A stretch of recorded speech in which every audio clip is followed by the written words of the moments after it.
Vamos a hablar de Iorio, de cuál es el legado para la cultura argentina, para la cultura nacional. A él le gustaba hablar de lo nacional.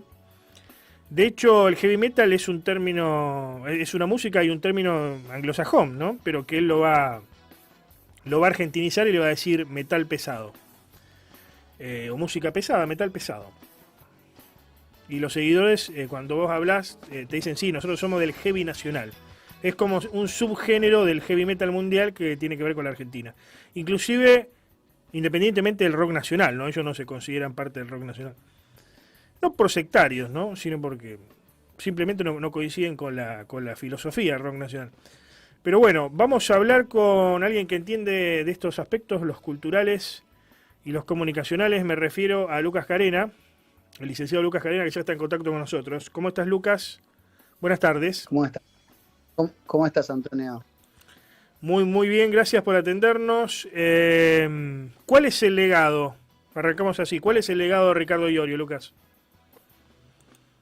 Bueno, yo decirlo, todavía estoy golpeado, ¿no? Por su partida.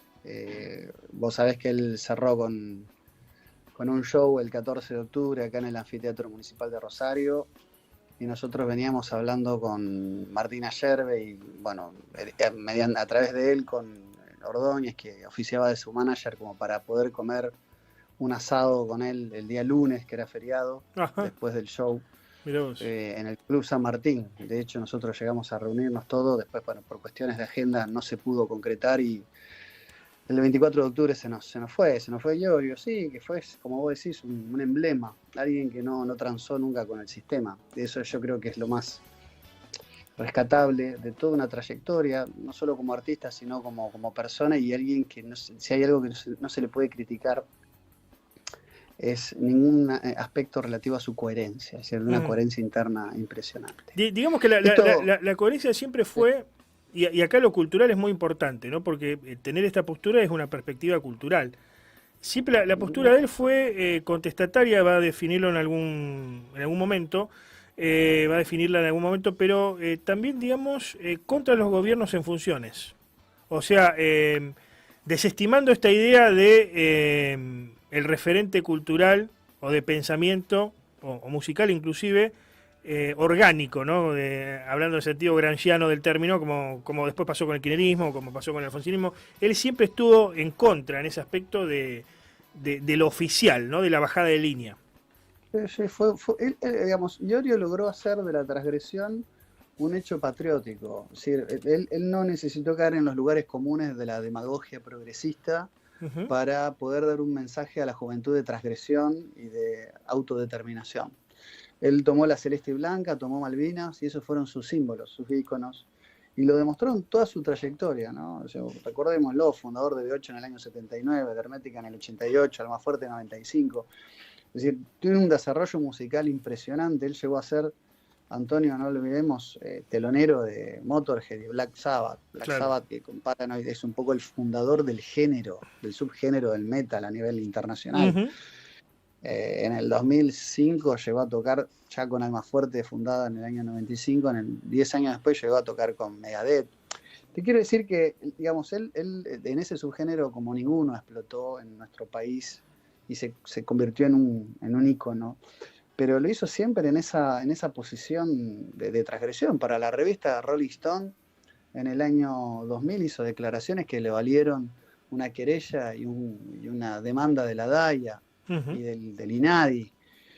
Tuvo siempre una posición coherente con sus ideas, aunque no con ello necesariamente fue digamos, un pensamiento uniforme. O sea, él fue evolucionando. En el año, por ejemplo, 2017, te cuento una anécdota, hay una canción de Hermética que se llama La Revancha de América, que en las primeras dos estrofas parece replicar las venas abiertas de América Latina, ¿no? De Galeano, y Ujú. dice, pueblos nativos del suelo mío fueron saqueados y sometidos. O sea, así empieza la canción. Y él dice que él hubiera cambiado la letra esa, que era indigenista, porque corrigió sobre la marcha esa cuestión de defender a los pueblos originarios, porque era una canción que bien la podrían utilizar los mapuches. Ujú. Ricardo era de madre de ascendencia tehuelche, ¿no? De Ujú. padre siciliano y de madre tehuelche. Entonces esto no es un dato menor. Entonces Él fue también formando su pensamiento. En el 2018 se declaró terraplanista. Uno no tiene que pensar como él en todo, pero nunca estuvo en pose. Lo que te Nunca quiero estuvo decir es en que pose, nunca, claro, sí, sí, nunca nunca. estuvo en pose. Nunca estuvo en pose. Siempre Claro, fue y una nunca autenticidad fue, total. hablando de una letra hermética, nunca fue veleta de la moda, ¿no? Como diría la... Claro, Eh, tal eh, cual. ahora, ¿no? Bueno, me quedé pensando en esto, de Black Sabbath es una banda de trabajadores, ¿no? Y trabajadores metalúrgicos. Por eso, Efectivamente. Tony Iommi, el guitarrista, toca con un dedal en una de sus manos Ujú. porque se cortó una parte, una falange por trabajar de metalúrgico, ¿no? Y en ese aspecto Iorio siempre rescató esa cosa del trabajador, ¿no? O sea, eso es muy importante. ¿Cuál es la imagen que deja Iorio para la cultura popular? Ahora que se habla tanto de cultura popular, porque yo qué sé, cultura popular, según la definición hoy, podría ser esto que se llama ahora, que es reggaetón, o lo otro que me olvide, ¿no? ¿Cómo es que se dice ahora? Bueno, la sucesión del Sí. reggaetón, ya me voy a acordar. Pero El trap, será el trap. el trap, digamos, pero eso también sería cultura popular, digamos, ¿no? Pero ¿cuál es el legado que deja para el pueblo, popular tiene que ver con pueblo, que deja Ricardo Iorio con su obra? Bueno, él yo creo que deja un legado no solamente de sentir nacional, él decía, yo hago la música del enemigo, porque él reconocía que es un género que de por sí es extranjero. Como bien decís vos, le hablaba, hablaba de metal pesado, pero él Ujú, se fue acercando al folclore, se pegó a José Larralde, terminó sus días atrincherado en su casa de campo de Sierra de la Ventana, empezó a convivir jugando a la taba con Alberto Vuela. ujú. Es decir, se fue ruralizando. Yo creo que es un bicho de ciudad que vio ese ámbito obrero urbano, pero al mismo tiempo se fue, conforme fue creciendo, ¿no? Se fue urbanizando y fue disfrutando de la naturaleza. Cuando graba, y te digo este dato más, cuando graba su último disco en streaming, que lo saca un disco en vivo en el año este, 2020, que fue el año de la pandemia, lo llama Arribando la llama de la ley natural. Vos traducís, Antonio, esto en latín y parece una carta encíclica. Con lo que te quiero decir que empezó a entender el valor profundo y la importancia de los valores perennes y universales. Él fue un ícono, tuvo una vida licenciosa, nunca lo negó, tuvo Ujú. una vida plagada de excesos, pero siempre defendió la familia, el bien, la verdad, la belleza, la patria, la nación, digamos, en ese sentido siempre se mantuvo firme. Yo creo que en eso no hay ningún otro artista que lo haya hecho como él, con todo lo que le costó, porque también Ujú. tuvo pesares por esa No, no, parte. y además, lo decía en un comentario luego de la muerte que hacíamos acá en esta radio, además, cuando se promueve tanto la cultura de la gorrita, ¿no? De reivindicar lo marginal, pero lo malo de lo humilde, ¿no? No lo bueno, no aquel que quiere hacer la cosa bien, sino Claro. la gorrita, como el ventajeo, el salir de caño, decirle salir a trabajar, a salir a robar. Él siempre estuvo en No, contra de eso. la romantización de la cultura punga y tumbera. Exactamente, Él, exactamente. al contrario, él con Beto Casella, en esa famosa entrevista que le hicieron, larguísima, él le dice, la policía existe por ustedes y no por nosotros. Ujú. Entonces, ahí es donde él se muestra justamente rescatando lo bueno de ser humilde, que no es el pobrismo. Y eso es muy importante. Yo tengo que admitir que no llegué a conocerlo personalmente, estuve a punto de hacerlo. Siempre intercambié con gente amiga que lo fue a visitar a Sierra la Ventana, intercambié audios. O sea, ahí no tenía señal como para hablar, pero yo mandaba audios y él me los contestaba y yo sé que él seguía los programas que hacíamos con Pablo y que nos No, tenía aprecio. con Pablo Dávoli, Eh, claro. y la- con Pablo Sí, Dauli, sí. sí, sí, con Pablo Pensador, Dauli. pensador también En, rosarino, en, sí, sí. TV, en Telebu, él en sus recitales ponía las banderas de PCR, o sea, seguía el canal, eso es secreto a voces, digamos, es Ujú. historia conocida. Pero te quiero decir que no me quedé con ese sabor amargo de poder compartir con él, darle un abrazo, un apretón de manos. Pero sí, tengo que decir que es una persona muy influyente. Yo le doy a mis alumnos en la facultad trabajos con la letra de Cebos, Ujú. digamos, para entender lo que es la cuestión de la antropología identitaria, ¿no? Y lo que significa es un filósofo de la cultura, Iorio. No se requiere erudición para ser filósofo de la cultura, y yo creo que él lo fue.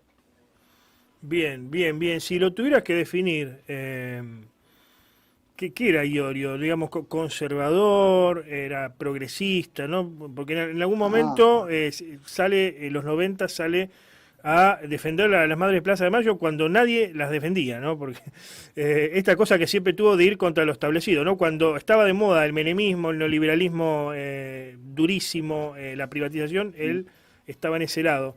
Después tuvo, bueno, algunas críticas hacia los sectores de izquierda, principalmente a lo que tenía que ver con la guerrilla.